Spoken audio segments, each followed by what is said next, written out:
Don't touch me. I have self-respect. My name is Christian. I'm 37. I work in manufacturing, commercial refrigeration units. Been with Gravora Group for 12 years. Good job, steady pay. Kept a roof over our heads, and then some. When she said those words, I was standing in our bedroom doorway. I had walked in after a long shift, wanted to say goodnight, maybe put my hand on her shoulder. Nothing more. Just contact. The kind married people have. She didn't even look up from her phone, just said it. Flat. Cold. I stood there for a second waiting for her to laugh or soften it somehow. She didn't. She scrolled. I backed out of the room and went downstairs. That was 3 nights ago. It wasn't the first time she had pulled away. Over the past year, maybe longer, intimacy had become something I had to ask for. Beg for, really. And even then, it felt like I was bothering her. Like I was some stranger making an inappropriate request. I stopped asking months ago, but hearing her say it like that, with that edge, that contempt, it did something to me. It wasn't just rejection, it was dismissal. Like I didn't matter. Like wanting connection with my own wife made me disrespectful. I sat on the couch that night and replayed it.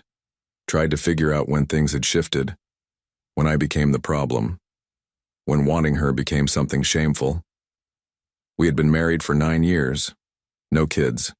She didn't want them. I was fine with that at first. Thought maybe we would travel. Build something together, just enjoy each other. But we didn't travel. We didn't build anything. She just existed in the house I paid for, spent money I earned, and treated me like I was in the way. I thought about the credit card I handed her every time she asked, the one with my name on it, the one she used for everything. Groceries, clothes, spa appointments, subscriptions I didn't even know existed until they showed up on the statement. I never questioned it. She was my wife. That's what you do. But sitting there in the dark, staring at nothing, I started questioning it. Because if she had enough self-respect to refuse me, her husband, what did that say about mine? The next morning she came downstairs in yoga pants and a tank top, hair tied up, already scrolling on her phone. She didn't say good morning. She never did anymore. She poured herself coffee. Then she turned to me. I need your card. I'm meeting Vanessa for brunch. I looked at her, really looked at her, and I said, no. She blinked. What? I said no. Her face changed. Confusion first, then irritation. Christian, I'm meeting her in an hour. I need to pay. Use your own money. She laughed, not a real laugh. The kind you give when someone says something absurd. I don't have cash on me. Then use your debit card. I don't. She stopped. Her jaw tightened. What is this about? I set my coffee down. Kept my voice even. Don't ask for my credit card. I have self-respect too. Her expression froze. For a second she just stared at me. Then her eyes narrowed. Are you seriously throwing that back at me? I'm not throwing anything. I'm just saying I have self-respect. Same as you. That's completely different. How? She didn't answer. She just grabbed her purse and stormed out, slammed the door so hard the frame rattled. I sat there for a minute, felt something I hadn't felt in a long time. Relief. I had been covering everything for years. Mortgage, utilities, car payments, insurance, groceries, her gym membership, her nails, her hair appointments, the subscription boxes that showed up every month, the online shopping that never stopped. She worked part-time at a boutique, 20 hours a week maybe. Brought home maybe $800 a month. I never asked what she did with it, assumed she saved it or spent it on herself. Didn't matter. I handled the real expenses. But lately, I had been looking at the statements, really looking, and the numbers didn't make sense. $300 at a spa I had never heard of, $500 at a clothing store, recurring charges for apps and memberships I didn't recognize, a weekend trip to see her sister that somehow cost $2,000. I never said anything, figured it wasn't worth the fight. She would just tell me I was being controlling or cheap, So I stayed quiet. But now, sitting in the kitchen, I pulled up the account on my phone, scrolled through the last 6 months. It was worse than I thought. She had spent over $30,000 in half a year. On what? I couldn't even say. Most of it was just labeled as retail or dining or travel. Vague. Easy to miss if you weren't paying attention.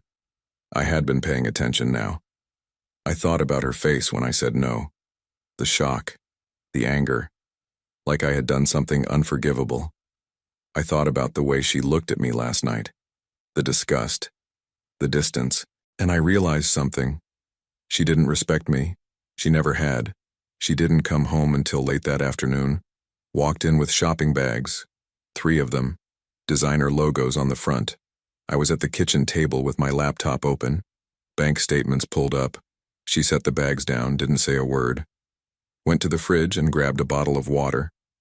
I waited. Finally, she turned around. "You embarrassed me today."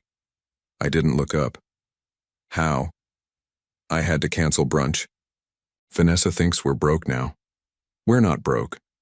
"Then why did you do that?" I closed the laptop, looked at her.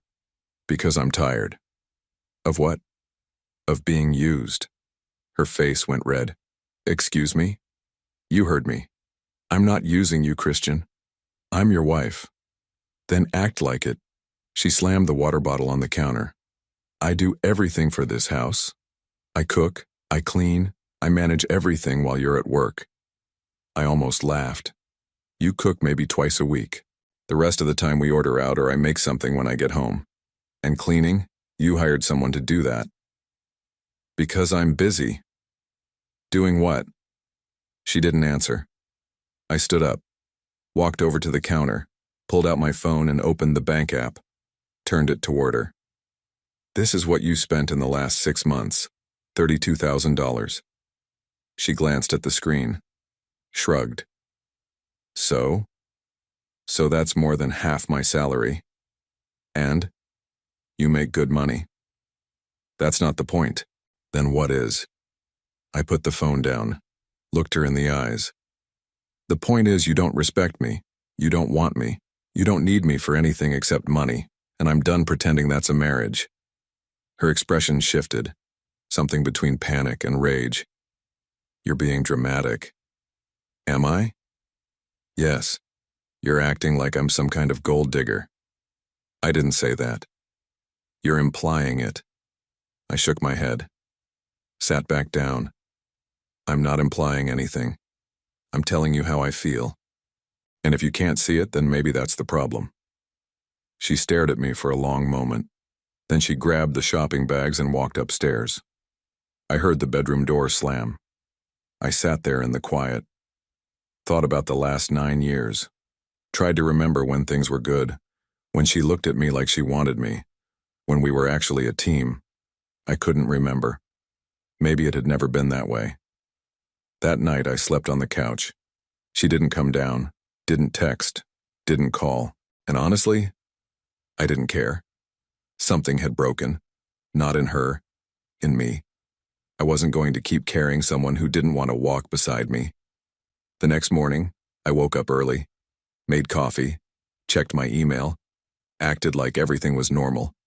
She came down around 9, hair perfect, makeup done, dressed like she had somewhere important to be. She didn't look at me.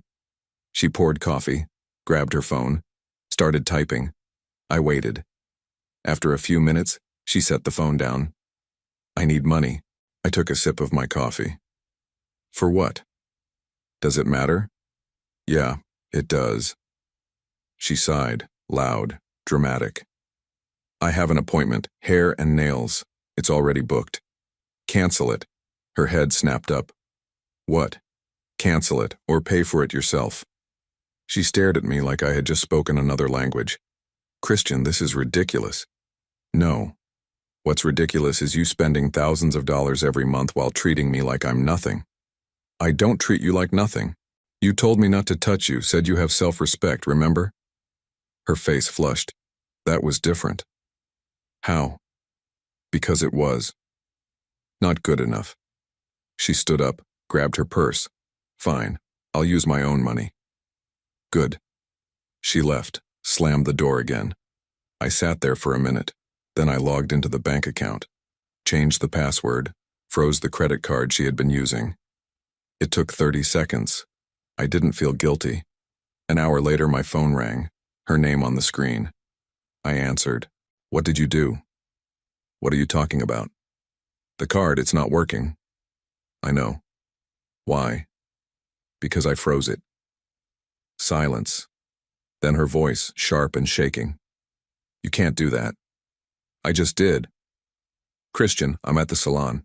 They're waiting. Then pay with your own card. I don't have enough. That's not my problem. She hung up. I set the phone down. Finished my coffee. She didn't come home until late. When she walked in, her face was tight, eyes red. She had been crying. She threw her purse on the couch. You humiliated me. I didn't look up from my laptop. How?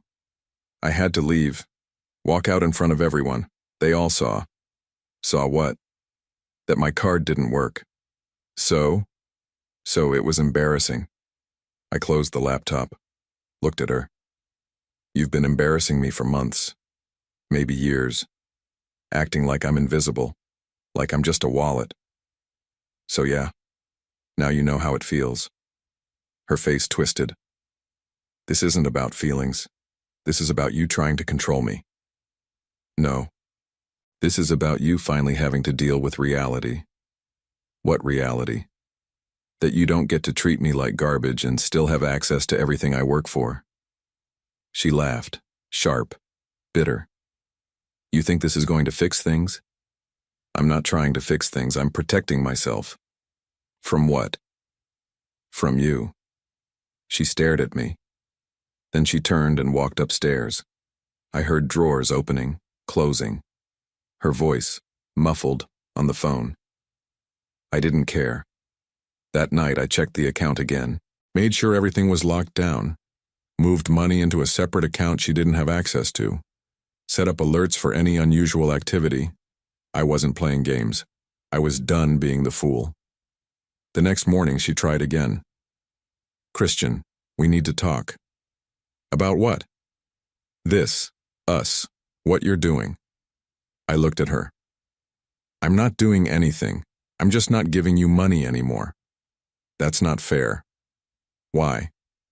Because we're married. Exactly, and married people are supposed to respect each other. You made it clear you don't respect me, so I'm returning the favor. She didn't have an answer. I started digging deeper that weekend, pulled every statement, checked every transaction, traced where the money had been going. What I found made my stomach turn. She had opened a credit card I didn't know about, in her name, but linked to our address. The balance was $17,000. Clothes, dinners, hotels. I cross-referenced the dates, matched them to her calendar, found gaps. Days she said she was visiting her sister or out with friends. I pulled up her social media, scrolled back through the last year, found photos. Her at restaurants I had never been to, bars, lounges, always with the same group of people. Vanessa, 2 other women I didn't recognize, and men. Different men, smiling, drinks in hand. I felt something cold settle in my chest. I opened her email. I knew the password. She had never changed it.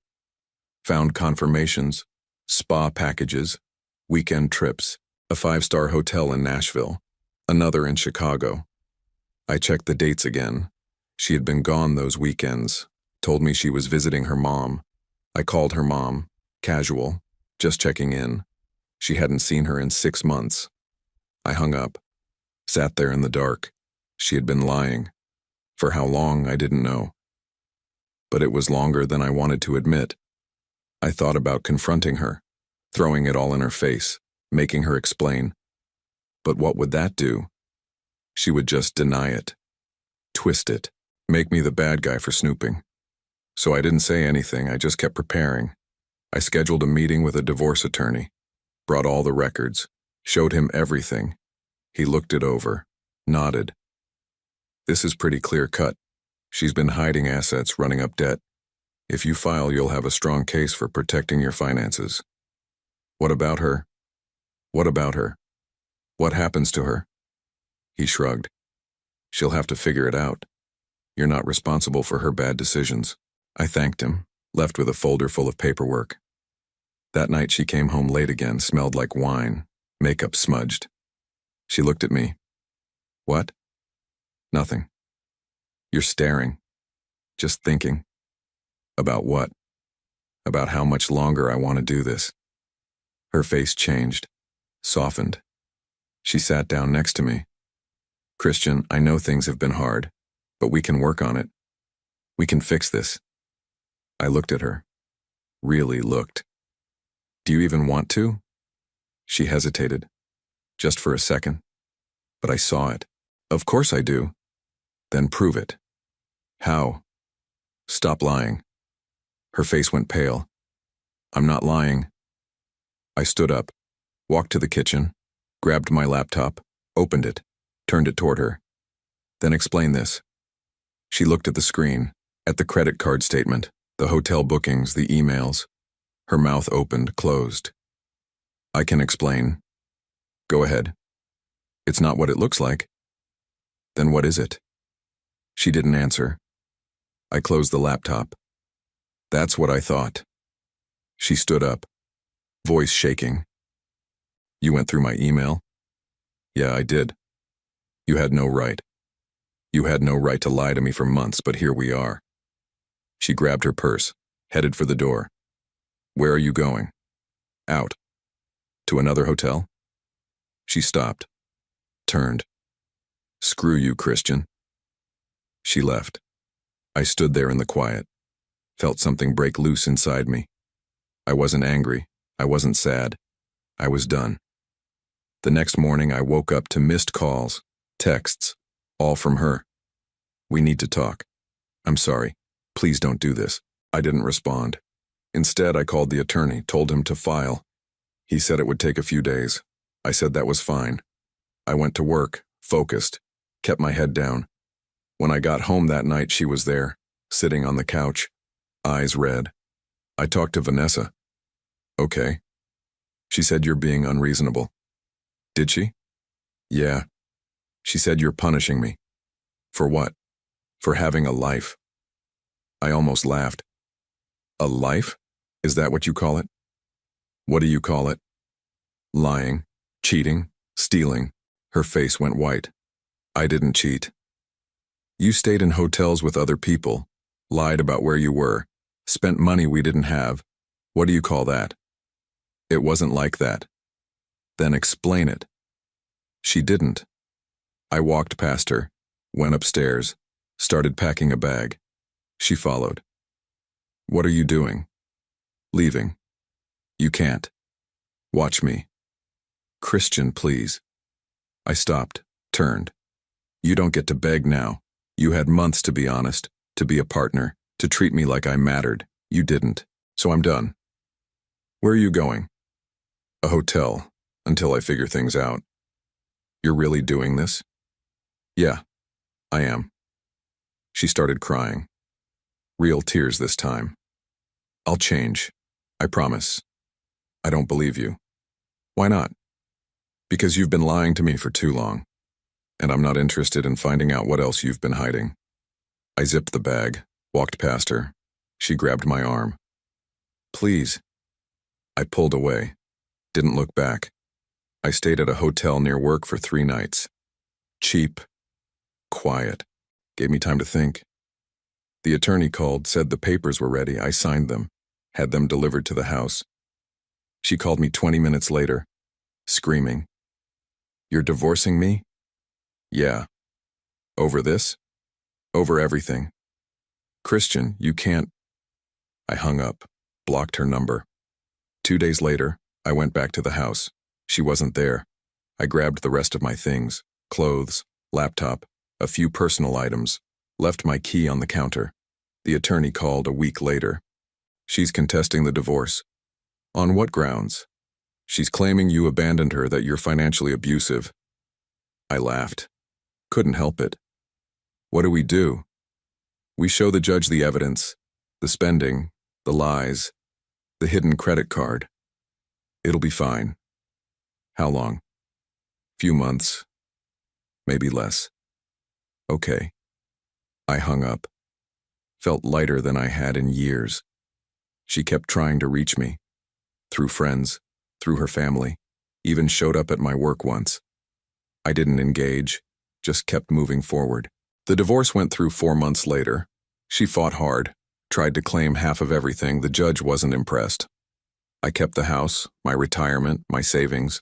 She got the debt she had hidden, and nothing else. I heard she moved in with Vanessa, had to get a full-time job. Couldn't afford the lifestyle she had built on my back. I didn't feel bad. I felt free. She completely lost her mind when the first bill came due. I wasn't there to see it. But Vanessa called me. Angry, said I was heartless. She's drowning, Christian. She can't pay anything. Not my problem. She's your wife. Ex-wife. And she should have thought about that before she lied and spent money she didn't have. You're really going to let her suffer? She let me suffer for years, so yeah. I am. Vanessa hung up. I blocked her too. A few weeks later, I ran into someone who knew her. Casual conversation.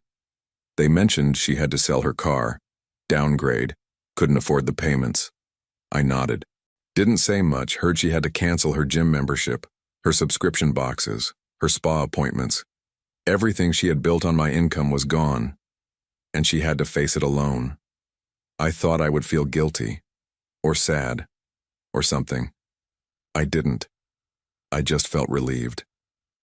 One afternoon I saw her at a grocery store. She was in line, counted out cash for a small bag of items, looked tired, older. She saw me. Her face went hard. I nodded, kept walking, didn't stop. A few months after the divorce finalized, I got a text from an unknown number. I'm sorry. I was wrong. I stared at it for a minute, then I deleted it. Blocked the number. I didn't need her apology. Didn't want it. What I wanted was peace. And I finally had it. I started dating again. Took my time. No rush. Met someone kind. Someone who worked. Someone who didn't expect me to carry everything. It was different. Better. I thought about the past sometimes. About how long I let it go on. But I didn't regret leaving. I only regretted not doing it sooner. Months passed. I settled into a routine. Work. Home. Simple. I bought a smaller place. Nothing fancy, but it was mine. No debt hanging over me. No one draining my account. No one treating me like I didn't matter. I heard through mutual friends that she had moved again. Smaller apartment. Struggled to keep up with rent. Had to borrow money from her parents. They weren't happy. Apparently, they finally saw what I had been dealing with. Told her she had made her bed. She tried reaching out one more time, through a mutual friend. Said she wanted closure. I didn't respond. There was nothing left to say. She had spent years taking from me, my money, my time, my self-worth. And when I finally stood up for myself, she acted like I was the villain. But I wasn't. I was just a man who got tired of being used. I thought about the night she told me not to touch her, the disgust in her voice, the way she looked at me like I was beneath her. And I thought about the look on her face when the card stopped working, when the money ran out, when she realized I wasn't coming back. That was the moment everything changed. Not for her, for me. I stopped being the guy who stayed quiet, who paid for everything, who accepted being treated like nothing. I became the guy who walked away, and I didn't look back. She faced the consequences of her choices, lost the lifestyle she had built on lies, had to work for everything she wanted, had to live within her means. It wasn't my job to save her. It never was. I moved on. Built a life I was proud of. Found someone who valued me, and I never doubted the decision. Sometimes the hardest thing you can do is respect yourself enough to walk away.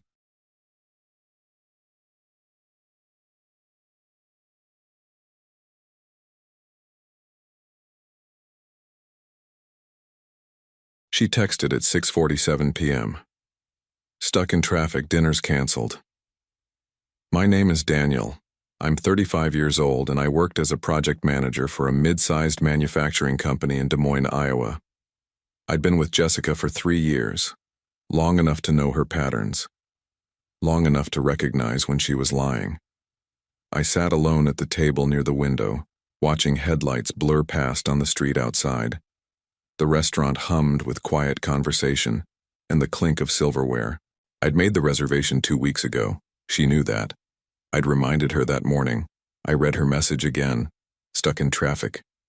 The waitress stopped by my table, young, maybe mid-20s, with dark hair pulled back and tired eyes that softened when she smiled. Still waiting on someone? No, I said. She's not coming. She hesitated, then nodded. I'm sorry. Can I get you something while you decide? Just water for now.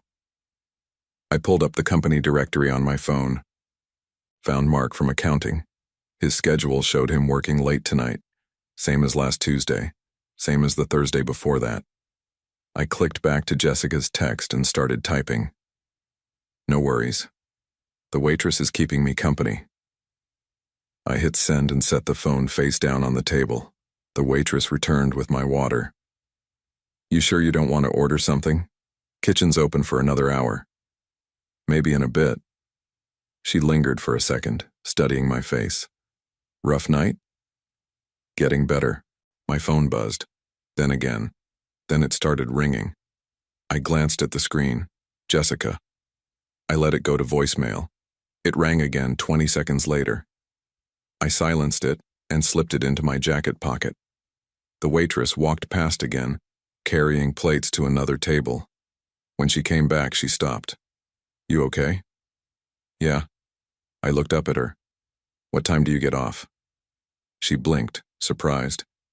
10:30. You want to grab a drink after? A slow smile spread across her face. Sure. Why not?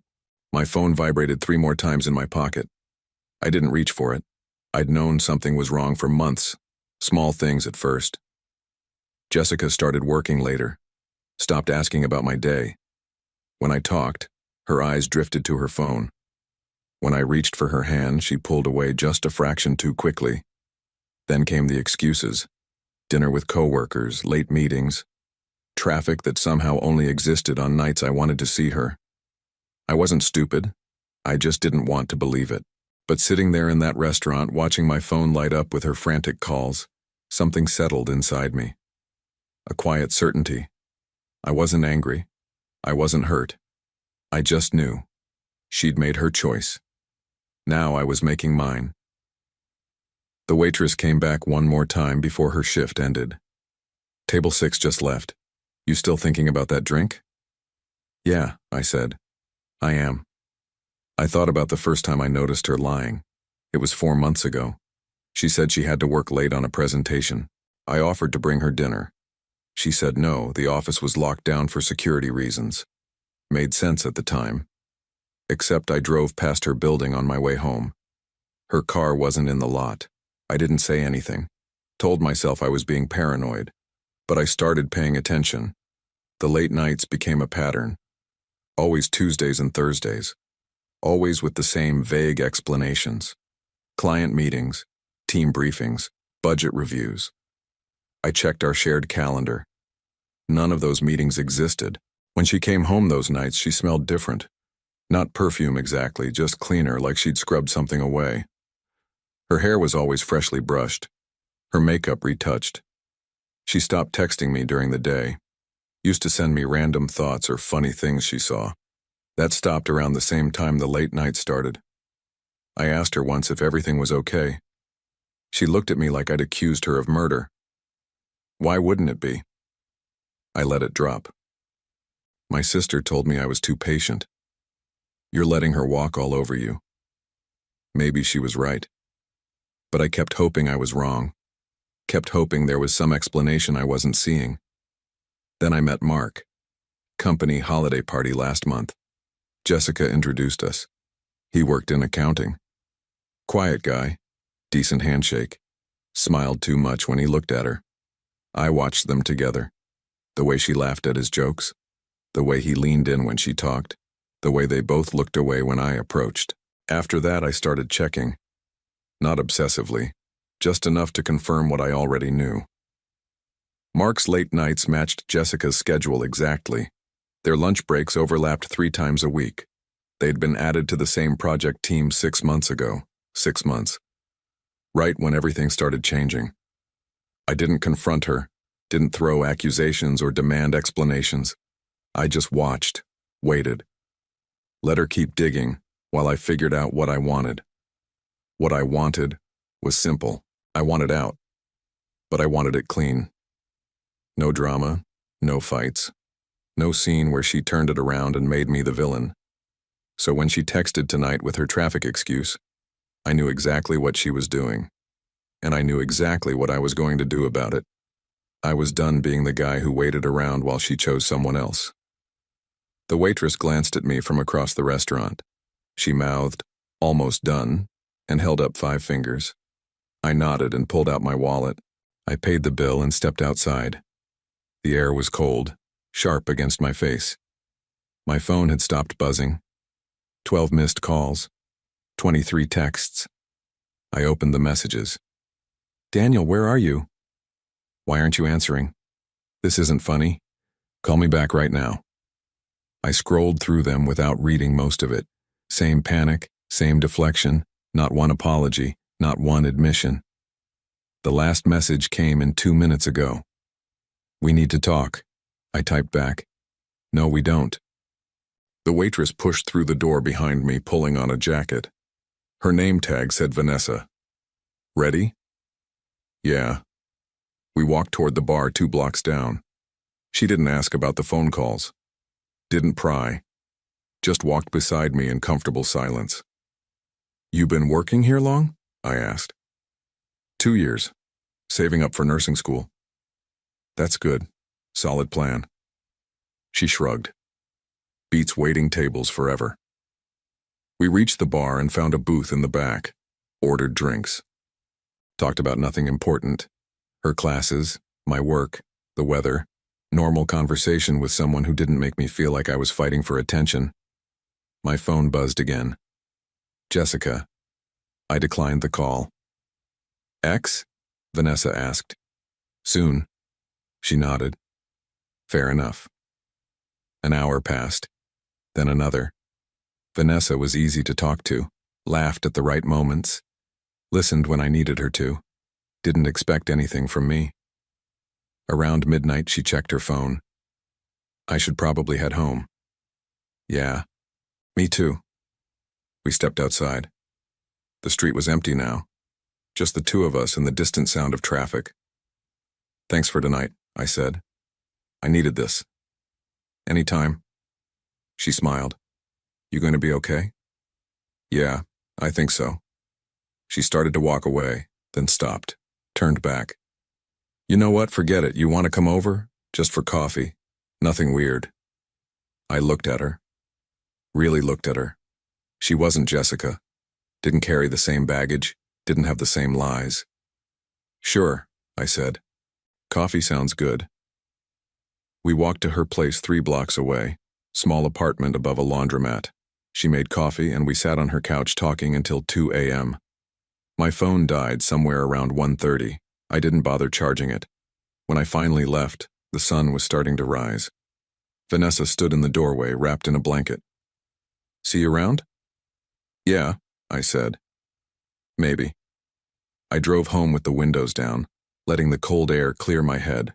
For the first time in months, I felt something close to free. Jessica could call all she wanted. I wasn't picking up anymore. I walked into my apartment around 6 a.m.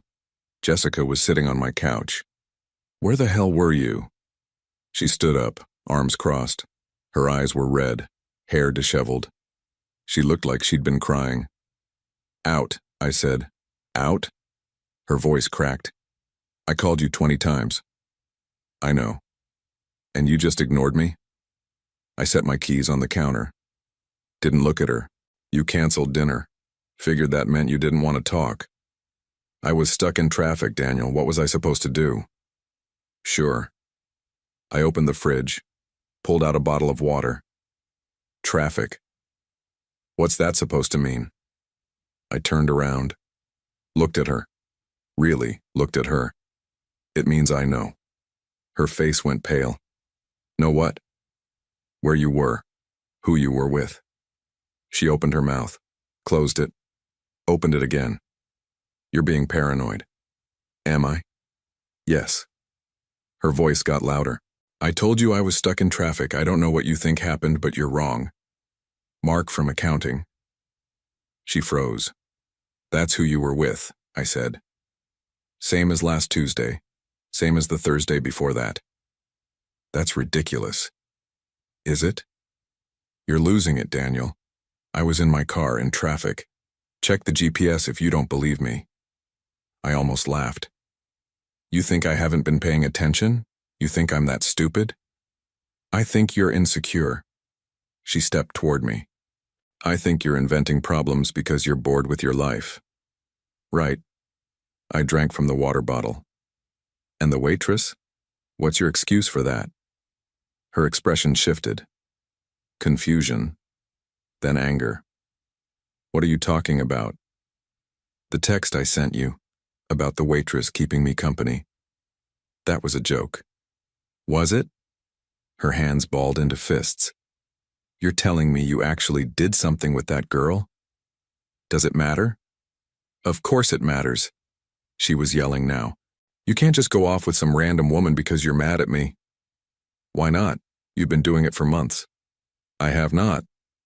Jessica. I set the bottle down, kept my voice calm. Stop lying. I'm not lying. Then prove it. Show me your phone. She hesitated. Just for a second. But it was enough. That's what I thought. I walked toward the bedroom.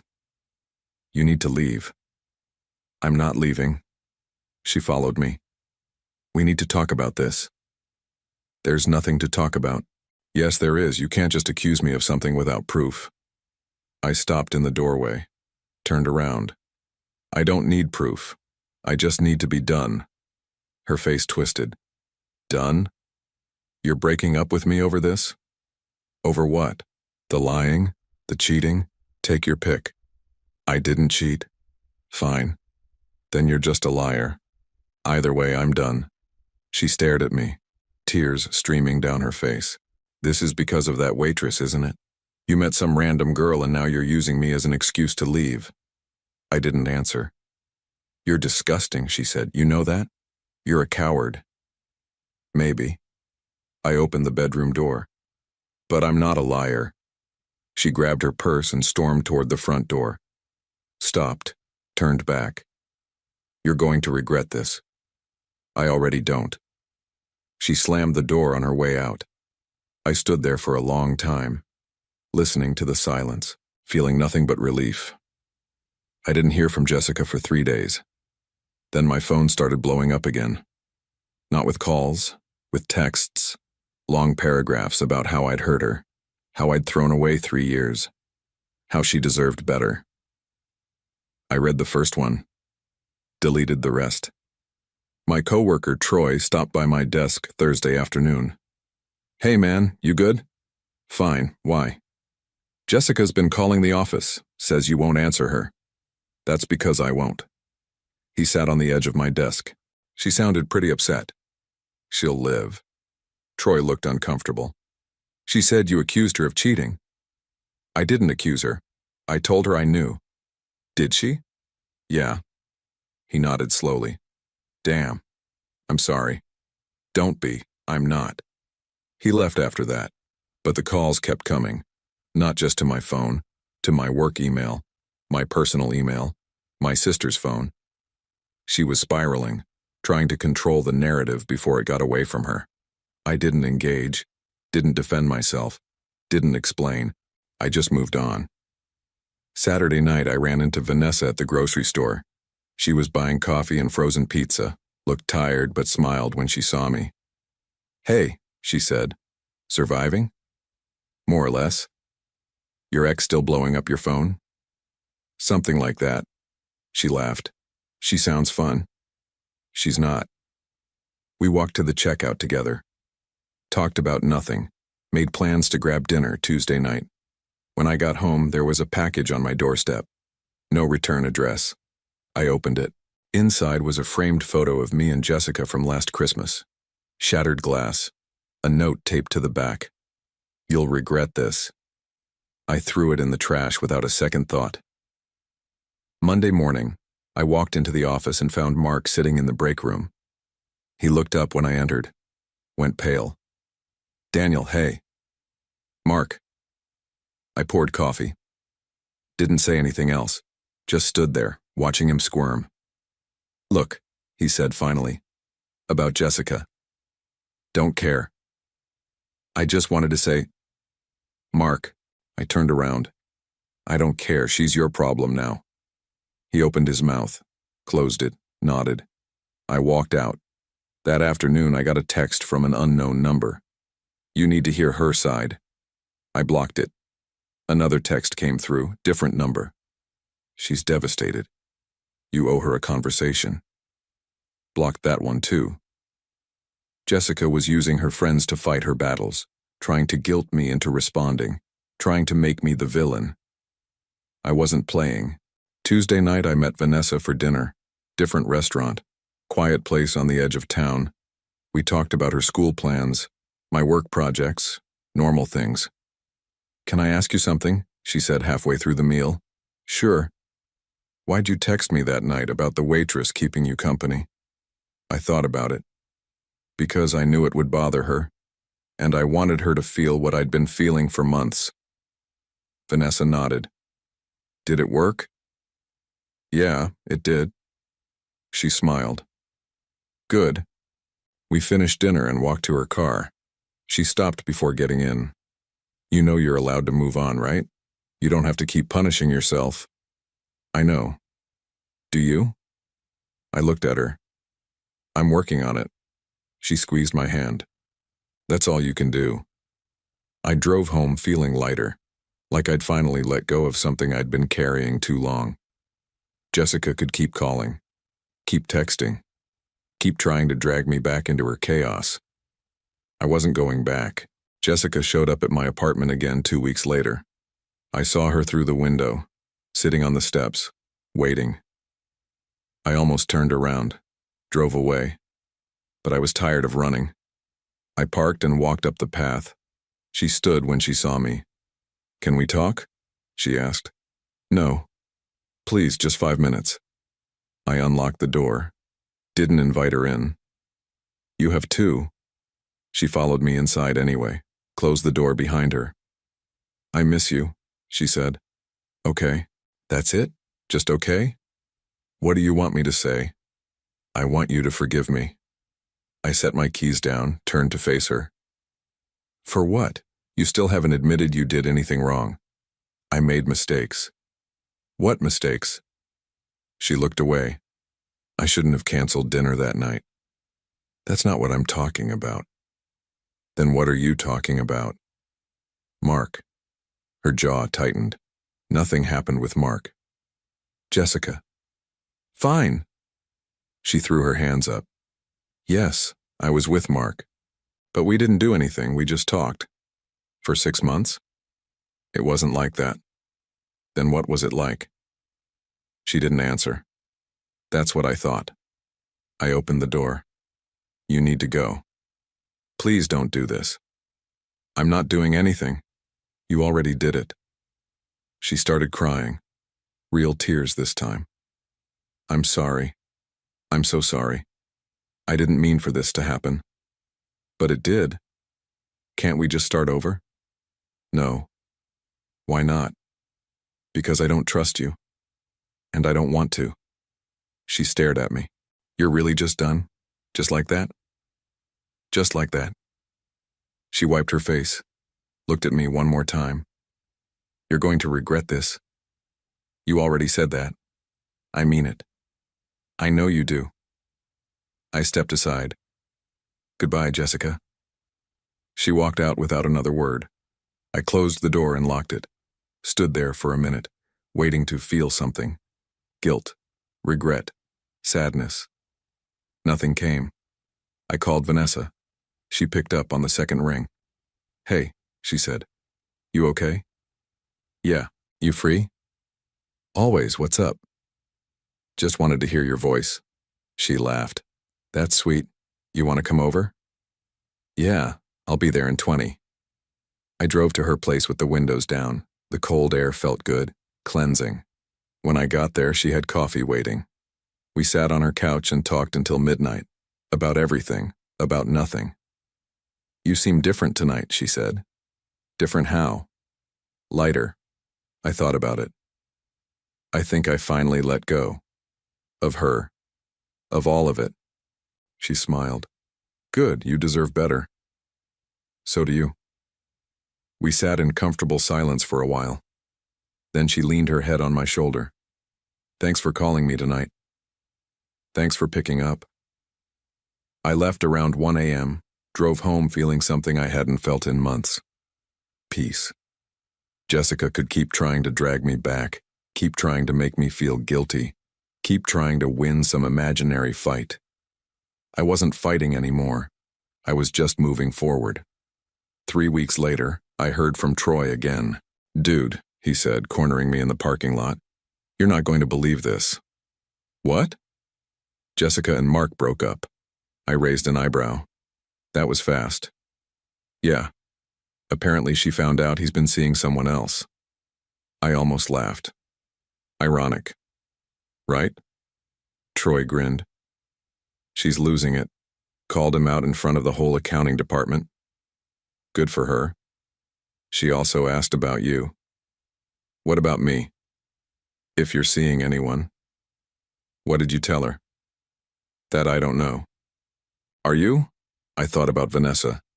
"Maybe." Troy clapped me on the shoulder. "Good man. She doesn't deserve to know anyway." That night, Jessica called from a new number. I almost didn't pick up, but curiosity got the better of me. "Daniel?" "What do you want, Jessica?" "I just wanted to say I'm sorry for everything." "Okay." "Mark and I broke up." "I heard." "Did you also hear what he did?" "Don't care." "He cheated on me, Daniel. After everything I gave up for him." I didn't say anything. "I know you probably think I deserve it," she continued. "But I don't. I really don't. Jessica, I need to go."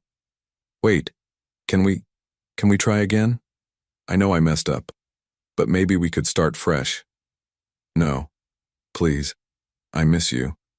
You miss having someone to fall back on. That's not the same thing. That's not fair." "It's fair. You just don't like it." She was quiet for a moment. "You're really not coming back?" "No." "Because of that waitress?" "Because of me." I hung up before she could respond. I deleted Jessica's number after that call, blocked every variation she tried to use, moved on completely. Vanessa and I kept seeing each other. Nothing serious at first, just dinner, movies, conversations that lasted until sunrise. But somewhere along the way it became something more. She didn't ask me to be anything I wasn't, didn't expect me to perform or prove myself, just wanted me there. Present. Honest. It was easy. Uncomplicated. Everything Jessica wasn't. A few months later, I ran into Jessica at the grocery store. She looked smaller somehow, worn down. She saw me first. "Daniel." "Jessica. How are you?" "Good. You?" "Fine." She glanced at the woman beside me. "Vanessa."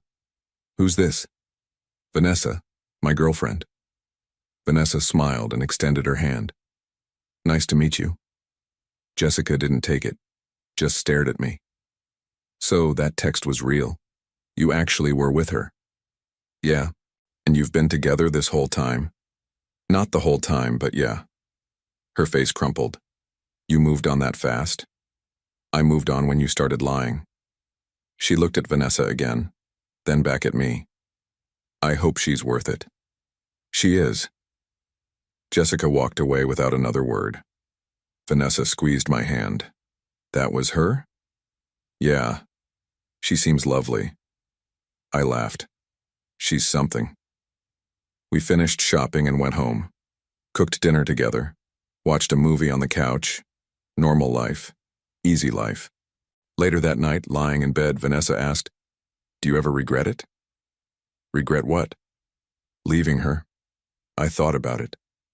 No, not even a little. She smiled and kissed my forehead. Good. I closed my eyes and felt something I hadn't felt in years. Certainty. Jessica chose Mark, I chose myself. And in the end, that was the only choice that mattered.